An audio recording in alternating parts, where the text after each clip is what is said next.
विभूतियों का वर्णन है। तेषाम एवानुकंपार्थम अहम ज्ञानजं तमः नास्यामि आत्मभावस्थो ज्ञान दीपेन भास्वता। भगवान कहते हैं कि जो व्यक्ति मेरी साधना, आराधना, भजन करता है, उनके ऊपर अनुग्रह करके मैं उनकी बुद्धि के भ्रम को दूर करके और ज्ञान रूपी दीपक जला देता हूँ, जिससे कि उनकी बुद्धि ठीक से निर्णय करने लगती है। संसार के जितने व्यक्ति हैं उन सबकी अलग अलग सोच होती है, अलग अलग बुद्धि होती है, अलग अलग कार्य करने का ढंग होता है। प्रत्येक व्यक्ति के अंदर सतोगुण, रजोगुण और तमोगुण जो होते हैं, ये उसके अंदर अलग अलग प्रकार की बुद्धि को बनाते हैं और कई बार ये बुद्धि के द्वारा ही व्यक्ति अच्छा और बुरा निर्णय ले पाता है। और इसलिए जहां हम लोग संसार में जन्म लेकर के आते हैं, तो वहीं पर ऐसे भी व्यक्ति हैं जिन्होंने पूर्व जन्म में अच्छे कर्म किए, परमात्मा की भक्ति किए और यहाँ आकर के सब प्रकार के सुख और सुविधा को भोगते और सहज में ही भवसागर से पार हो जाते। बहुत से ऐसे व्यक्ति यहाँ आकर के वो प्रयत्न बहुत करते हैं, परंतु उनको सफलता हासिल नहीं हो पाती। उनकी बुद्धि में कहीं न कहीं चूक हो गई। उन्होंने अपने जीवन में रजोगुण और तमोगुण की प्रधानता रखा, इसलिए इस जन्म में आकर के वो अच्छा तो करते दिखते। कई बार दिखता है इस जन्म में इस व्यक्ति ने ऐसा कोई बुरा कर्म नहीं किया, परंतु एक के बाद एक मुसीबत क्यों आ रही है?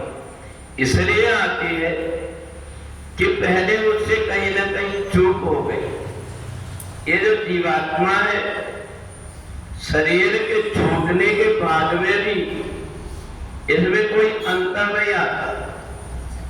मन, बुद्धि, चित्त और अहंकार के द्वारा जैसी लाइन खींची गई है इस जीव में, जैसी उसकी सोच और बुद्धि रही है, उसके अनुरूप आगे का दृश्य बनता है।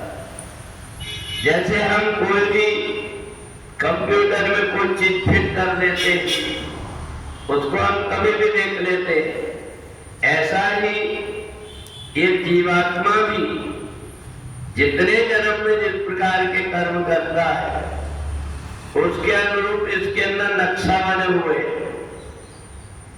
और उसी के अनुरूप वो काम करता है। भले ही उसमें परमात्मा की शक्ति विद्यमान हो जो कार्य करने की प्रेरणा दे रही है, परंतु कार्य वो वही करेगा जो उसकी प्रकृति बनी हुई है। अगर हम सोचें कि करंट जाने से पंखा से लाइट आ जाए और लाइट से हवा मिलने लगे, ये इसलिए नहीं हो पाता। करंट तो उनमें एक ही गया है, पर उसकी प्रकृति अलग है। और इसलिए भगवान ने विभूतियों को बताया।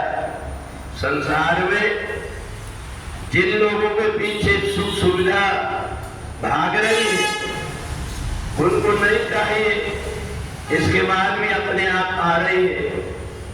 उन्होंने ऐसा अपने आप को पहले बना करके रखा, थोड़ा बहुत कष्ट सहते रहे, पर अपने आप के व्यवहार को, आचरण को बिगड़ने नहीं दिया। इसलिए इस जन्म में सब प्रकार की सुख सुविधा से संपन्न है।